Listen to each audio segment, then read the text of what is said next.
Os judeus vingam-se dos seus inimigos e a celebração de Purim.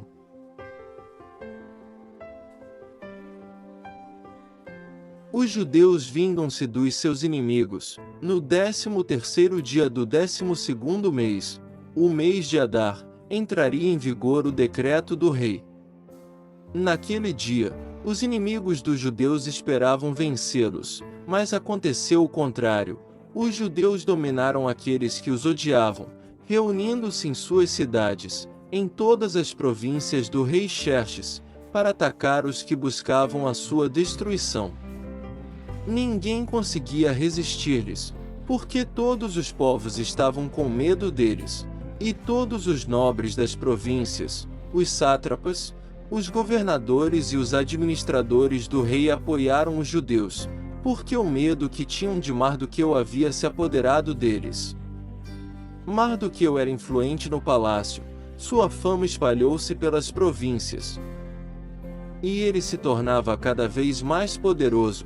Os judeus feriram todos os seus inimigos à espada, matando-os e destruindo-os, e fizeram o que quiseram com eles. Na cidadela de Suzã os judeus mataram e destruíram 500 homens. Também mataram Parsandata, Dalfon, Aspata, Porata, Adália, Aridata, Farmasta, Arizai, Aridai e Vaizata, os 10 filhos de Amã, filho de Amedata, o inimigo dos judeus, mas não se apossaram dos seus bens. Naquele mesmo dia, o total de mortos na cidadela de Suzã foi relatado ao rei, que disse à rainha Ester: os judeus mataram e destruíram 500 homens e os 10 filhos de Amã na cidadela de Suzã, que terão feito nas outras províncias do império?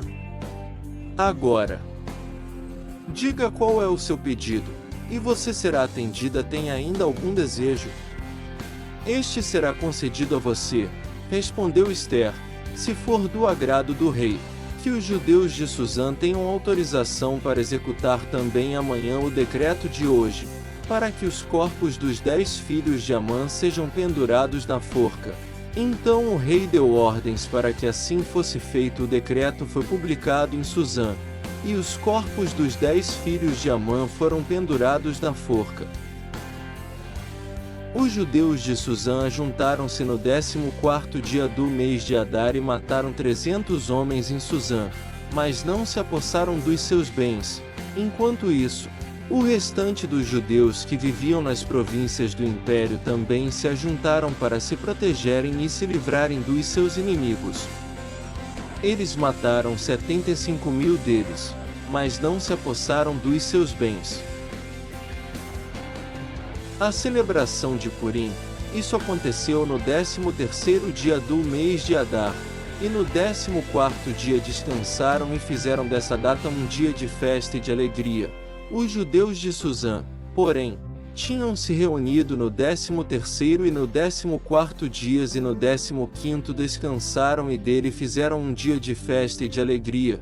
Por isso os judeus que vivem em vilas e povoados comemoram o 14º dia do mês de Adar como um dia de festa e de alegria, um dia de troca de presentes. Mardoqueu registrou esses acontecimentos e enviou cartas a todos os judeus de todas as províncias do rei Xerxes, próximas e distantes, determinando que anualmente se comemorassem o 14º e o 15º dias do mês de Adar. Pois nesses dias os judeus livraram-se dos seus inimigos. Nesse mês a sua tristeza tornou-se em alegria, e o seu pranto, num dia de festa. Escreveu-lhes dizendo que comemorassem aquelas datas como dias de festa e de alegria, de troca de presentes e de ofertas aos pobres. E assim os judeus adotaram como costume aquela comemoração, conforme o que Mardoqueu lhes tinha ordenado por escrito, pois Amã, filho do Agagita Amedata, inimigo de todos os judeus, tinha tramado contra eles para destruí-los e tinha lançado isto é, a sorte para a ruína e destruição deles. Mas, quando isso chegou ao conhecimento do rei, ele deu ordens escritas para que o plano maligno de Amã contra os judeus se voltasse contra a sua própria cabeça, e para que ele e seus filhos fossem enforcados. Por isso aqueles dias foram chamados Purim, da palavra pur. Considerando tudo o que estava escrito nessa carta, o que tinham visto e o que tinha acontecido, os judeus decidiram estabelecer o costume de que eles e os seus descendentes e todos os que se tornassem judeus não deixariam de comemorar anualmente esses 2 dias, na forma prescrita e na data certa. Esses dias seriam lembrados e comemorados em cada família de cada geração, em cada província e em cada cidade, e jamais deveriam deixar de ser comemorados pelos judeus. E os seus descendentes jamais deveriam esquecer-se de tais dias. Então a rainha Ester, filha de Abiail, e o judeu Mardoqueu escreveram com toda a autoridade uma segunda carta para confirmar a primeira. Acerca do Purim, Mardoqueu enviou cartas a todos os judeus das 127 províncias do Império de Xerxes, desejando-lhes paz e segurança, e confirmando que os dias de Purim deveriam ser comemorados nas datas determinadas, conforme o judeu Mardoqueu e a rainha Ester tinham decretado e estabelecido para si mesmos, para todos os judeus e para os seus descendentes, e acrescentou observações sobre tempos de jejum e de lamentação. O decreto de Ester confirmou as regras do Purim, e isso foi escrito nos registros. Inscreva-se no canal, curte e compartilhe para essa oração alcance pessoas que estejam precisando de oração. Não quebre essa corrente do bem. Deus disse: propaguem minha palavra.